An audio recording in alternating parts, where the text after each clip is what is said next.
telling Arjun, therefore, without attachment, perform always the work that has to be done, for a man attains to the highest by doing work without attachment. Note that Shri Krishna doesn't just say to perform work, he says to perform it well. You see the word well after perform. It's not as if God can be attained by doing nothing, but it's decided how, if you attain God, but how you perform work. There doesn't need to be any change in the work you're doing, but you need to change the way you are doing it. You don't need to change the act, you need to change the actor.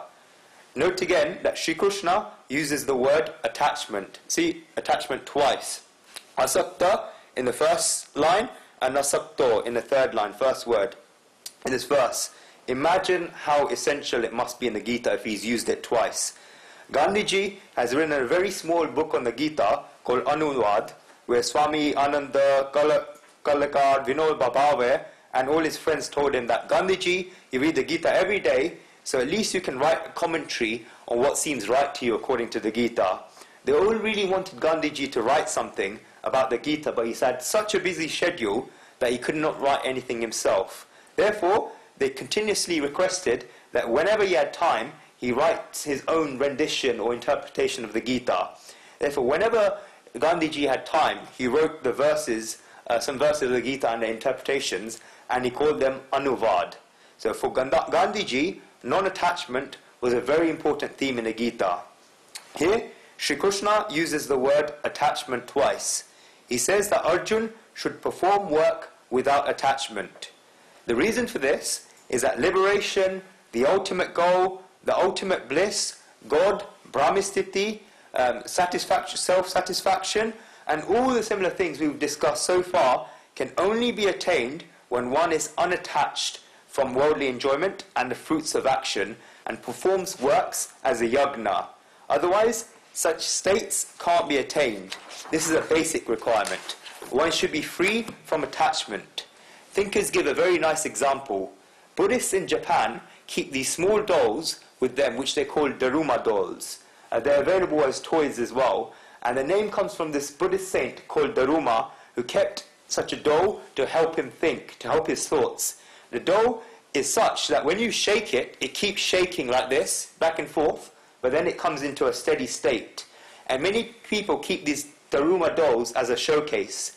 In fact, not for show, but they're there to symbolize something to the saints. That during your life, many situations where you arise, where you will get shaken and keep shaking like the Daruma doll when it gets hit, because it has to shake, but you have to learn to stop shaking and come back to a steady state, just like that Daruma doll comes back to a steady state. You have to come back to a mean position, and this is non-attachment. Non-attachment is a higher state than both attraction and repulsion, because there is a tension in both attraction and repulsion. Both of these things are contrary to each other, whereas non-attachment is a very balanced position. If you want to know it by a diagram, let's say there's a triangle, okay? And one left-hand bottom corner of the triangle is attraction, other corner is repulsion, and right at the top is non-attachment. So attraction and repulsion are opposite ends at the bottom of the triangle, but non-attachment is above these two at the top. Non-attachment is the greatest state. Let us take a single example. Imagine if a person has an attraction to a £100 note or £50 note here. As soon as he sees this note, then he'll run after it, he'll keep asking for it. That's attraction. Now imagine if that person has a repulsion to that £50 note.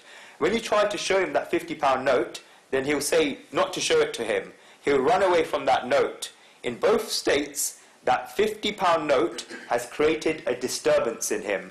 For one of these people, the £50 note creates a favourable disturbance in that it pulls it towards it, and the other person, it creates an unfavourable disturbance in that it throws him away from it.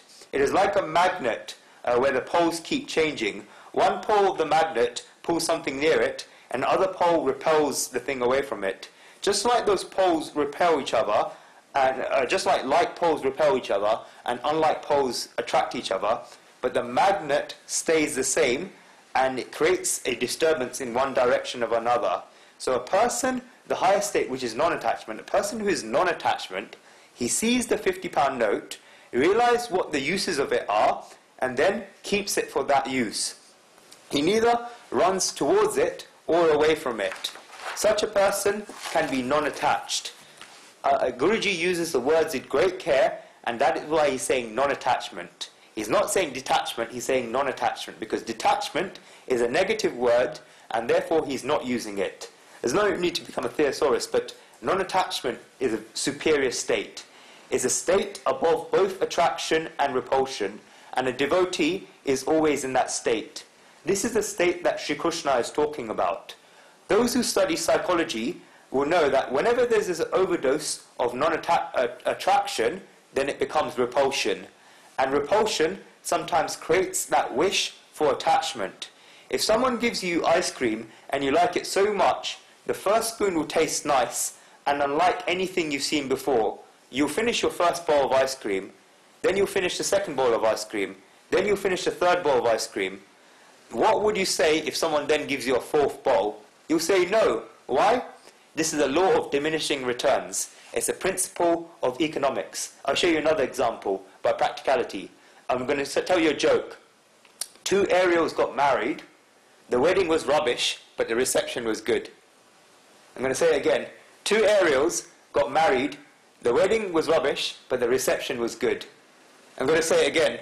Two Ariels got married. The wedding was rubbish, but the reception was good. Again, two Ariels got married. The wedding was rubbish, but the reception was good. This is a law of diminishing returns. Your attraction for that is a principle of economics, that your attraction to that thing decreases over time. When someone has attraction towards something, then repulsion to it will definitely arise sometime. It's like a pendulum that goes from one end to another. If you don't laugh, I'll tell you something else. During a wedding, the attachment that the bride has to the groom, or the attraction or attachment that the groom has to the bride, always turns into repulsion. This is the law of diminishing returns. This happens to everyone. On the other hand, when there's a repulsion to something, then the attraction to it will also come, because one feels deprived of that thing. If someone has never eaten ice cream in their life, then when you talk about ice cream to him, or eat ice cream with a spoon near where he's sitting, he may have banned himself from eating ice cream, but his attraction to the ice cream is very strong, extremely strong. A feeling of repulsion always leads to attraction. Both of these are contrasting states, but non-attachment is such that there is no tension there. That is why Sri Krishna uses the word non-attachment and not repulsion here. Repulsion has an attitude of scorn. Non-attachment does not have an attitude of scorn. When one is non-attached, then he knows the utility of something. Shri Krishna tells Arjuna to reach this state and do his work always. A person who becomes non-attached performs actions and yet still attains God. If you look in the last word of this verse, Shri Krishna uses the word Purush, and it has three meanings. Who is a Purush? When the word Purush is used in our scriptures, then it's not referring to a man or a masculine gender, like in Gujarati. There's three meanings of Purush. The first meaning is Puranat Purushaha, meaning someone who is complete. This applies even to someone that's complete, but doesn't know that they're complete, because in reality they are complete. That's the first meaning. Second meaning of Purusha is Puri Shanayat Purusha, meaning one who sleeps in a town. Which town? Nava Dvare Pure Dehi, meaning one who is sleeping in the town, everything, that is the body.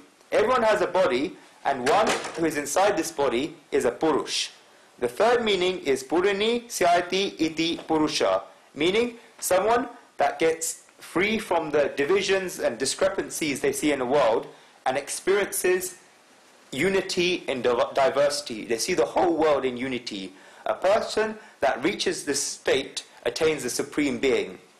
The state that Sri Krishna talked about in the last three verses, and that which you read, immediately leads to question in one mind whether one can really attain such a state. Sri Krishna says the Gita so effectively that when he describes a high principle, that's a great principle that seems abstract to us to hear about, and we think that it's impossible to attain, we discuss whether we can actually practically apply it in our lives.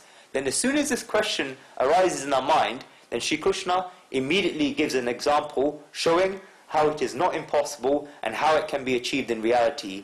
In the second chapter, Arjun was wondering whether a person can really attain a steady mind, and he asked the question to Shri Krishna, Sita Pragna Sika Basha Samadhi Stasa Shikresava. Shri Krishna immediately came up with an example showing that that state was possible. In the same way, Shri Krishna must have seen an expression on Arjun's face, meaning that he was considering that, can this state also be possible? I'm seeing this on people's faces as well. Arjun was thinking whether there could be a person who has attained this state. And Shri Krishna gives the answer to this in the 20th verse.